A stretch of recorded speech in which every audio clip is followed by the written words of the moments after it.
Olá, seja bem-vindo a mais um vídeo. Hoje nós vamos para o nosso vídeo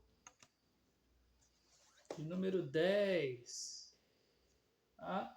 Do nosso livro, do estudo do nosso livro de Dale Carnegie, Como Evitar Preocupações e Começar a Viver. Hoje a gente vai falar sobre o princípio de aplicar uma ordem de stop loss às suas preocupações. Charlie Roberts contou uma história para Dale Carnegie e a história foi a seguinte. Ele pegou $20.000 emprestado de seus amigos e rumou para Nova York para fazer investimentos e aplicações na Bolsa de Valores. Ele achava que sabia de todos os cordéis, de todo o funcionamento da Bolsa de Valores e desse mercado de capitais. O que aconteceu, na verdade, foi que ele perdeu todo esse dinheiro emprestado de seus amigos. Os seus amigos, muitos deles compreenderam a situação, mas ele, por si mesmo, ele ficou muito chateado por ter tido esse prejuízo e trazido prejuízo a ele mesmo e também a seus amigos. Ele perdeu tudo. Ele sabia dos riscos, ele foi muito especulativo. E era um tipo de operação no estilo ou perde ou ganha. E aí ele reavaliou, ele procurou saber o que estava acontecendo com ele, ele estudou e procurou o conselho de Burton S. Castle, que era um homem muito prestigiado e famoso por ter sucesso no mercado de capitais, ali da Bolsa de Valores de Nova York. E ele deu um conselho para Charles Roberts, e ele falou: aplique uma ordem de stop loss em todas as suas operações. Eu vou dar um exemplo para você. Imaginemos que nós compremos uma ações a um valor de $50. Né? Então, quando essas ações, se essas ações chegarem ao valor de $45, elas vão ser imediatamente vendidas, ou seja, existe uma ordem de stop loss às suas operações. E daí ele disse assim, esse rapaz, né, esse homem que deu esse conselho: se a aplicação for feita inteligentemente desde o princípio, prosseguiu o velho mestre, os seus lucros serão em média 10, 25 ou mesmo 50 pontos. Você não poderá errar senão a metade das vezes, fazendo ainda assim bastante dinheiro. Então, Dale Carnegie, ele ouviu essa história de Charles Robert de aplicar essa ordem de stop loss. E ele falou: bem, isso pode ser aplicado às preocupações. E de fato, Dale Carnegie, ele vem contar a sua própria experiência quando ele passou por 2 anos na Europa escrevendo seu romance, esse romance de nome Nevasca. Foi num período ali que, devido à questão da inflação e à questão da Europa ali, né, no período da Primeira Guerra Mundial, ele viveu ali praticamente dos dólares. E aí ele passou esse tempo escrevendo esse romance. O fato é que ele se dedicou, ele se esmerou e, ao fim de tudo, o seu consultor literário, algo assim, disse para ele que a sua obra ele não tinha talento para escrita e que a sua obra sequer viraria um livro, assim, não ia dar certo. Ele saiu atordoado diante dessa situação após 2 anos de muito empenho, de muita dedicação, porque realmente ele queria como um sonho dele viver de romances, ser um romancista famoso, mas ele ficou atordoado com essa situação. Bem, e aí ele disse que ele aplicou uma ordem de stop loss.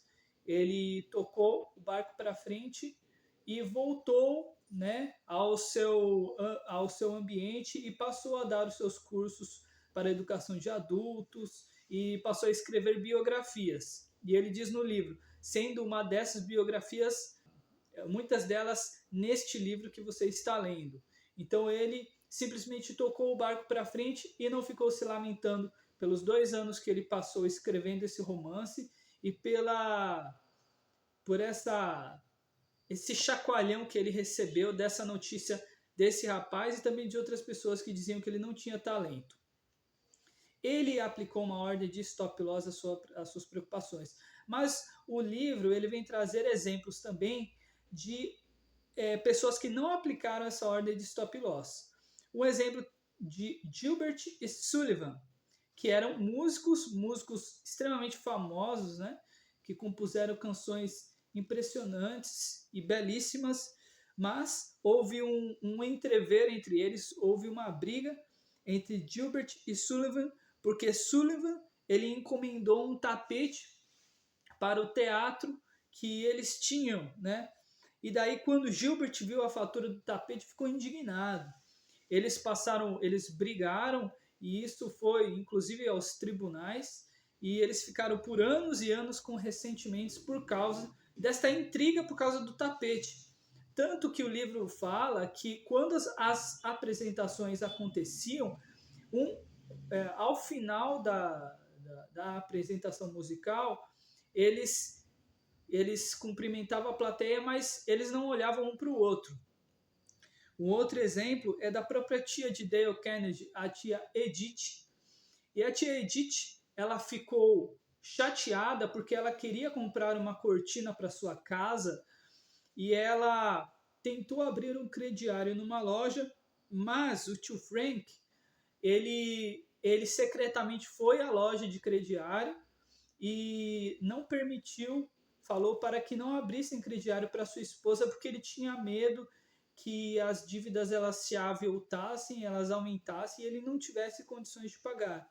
O fato é que a tia Edith ficou por anos e anos com esse ressentimento e depois de 50 anos ela ainda contava essa história com muita mágoa e ressentimento. Então ela chegou inclusive aos 80 anos ainda contando essa história. Tanto Gilbert e Sullivan quanto a tia Edith não aplicaram uma ordem de stop loss às suas preocupações. A partir daqui eu vou parar. A partir daqui eu não vou alimentar isso. Isso é muito difícil em algumas ocasiões, né? Mas nós precisamos fazer isso. E eu vou terminar aqui com a história de Benjamin Franklin, né? Embaixador ali dos Estados Unidos, conhecido. E Benjamin Franklin, ele, quando criança, ele foi para uma loja, pegou lá um dinheirinho que ele tinha juntado e ele comprou um apito.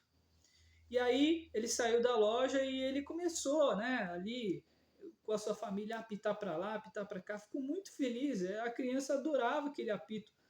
Só que daí quando os irmãos, quando seus familiares viram que ele tinha pagado um preço muito grande por aquele apito, o Franklin, ele começou a ficar cabisbaixo, ele começou a ficar triste e nem apitava mais, porque ele ficou ressentido por causa do preço alto do apito. Ele não estava mais feliz por causa do apito, mas porque ele tinha pagado um preço muito alto. Então, a lição deste vídeo, né, e consequentemente deste livro é aplicar uma ordem de stop loss às nossas preocupações. E aí ele vem falar aqui ao final, sempre no final de cada capítulo ele vem dizer: sempre que formos tentados a atirar fora bom dinheiro em troca de moedas falsas, tendo-se como base a existência humana, procuremos deter-nos, fazendo-nos a nós mesmos estas 3 perguntas. Quanto vale realmente para mim isso que está me preocupando? Até que ponto aplicarei uma ordem de stop loss nesta minha preocupação, esquecendo-a depois? Qual é exatamente o preço que terei que pagar por esse apito? Será que já não paguei mais do que ele vale? Então essa questão do apito é assim, por exemplo, Gilbert e Sullivan, eles ficaram Gilbert ficou ressentido com a questão do tapete. ficou bravo, mas isso deveria ir até certo ponto. Ele deveria aplicar uma ordem de stop loss a esse ressentimento e seguir o barco, né? Tanto isso quanto a tia Edith. Ela não deveria não ficar brava. É claro, qualquer mulher, qualquer pessoa ficaria brava com essa situação, ficaria ressentido, né? Ficaria assim triste, mas deveria ter uma ordem de stop loss a esse tipo de sentimento para que ele não fosse alimentado ao longo de toda a vida. Então, esse é o princípio. O próprio Dale Carnegie, ele poderia ter alimentado a sua frustração de não ter um talento para romances e de ter sido humilhado desta maneira depois de 2 anos de muita dedicação, mas ele não o fez. Ele aplicou uma ordem de stop loss à sua preocupação. Tá? Então, que nós procuremos aplicar também essa ordem de stop loss. Eu espero que você tenha gostado, né, desse vídeo. Eu vou continuar fazendo aqui esses nossos vídeos sobre este livro, tá bom? Se você gostou, curta e se inscreva no nosso canal Extraordinariamente Grande. Um abraço, fiquem na paz.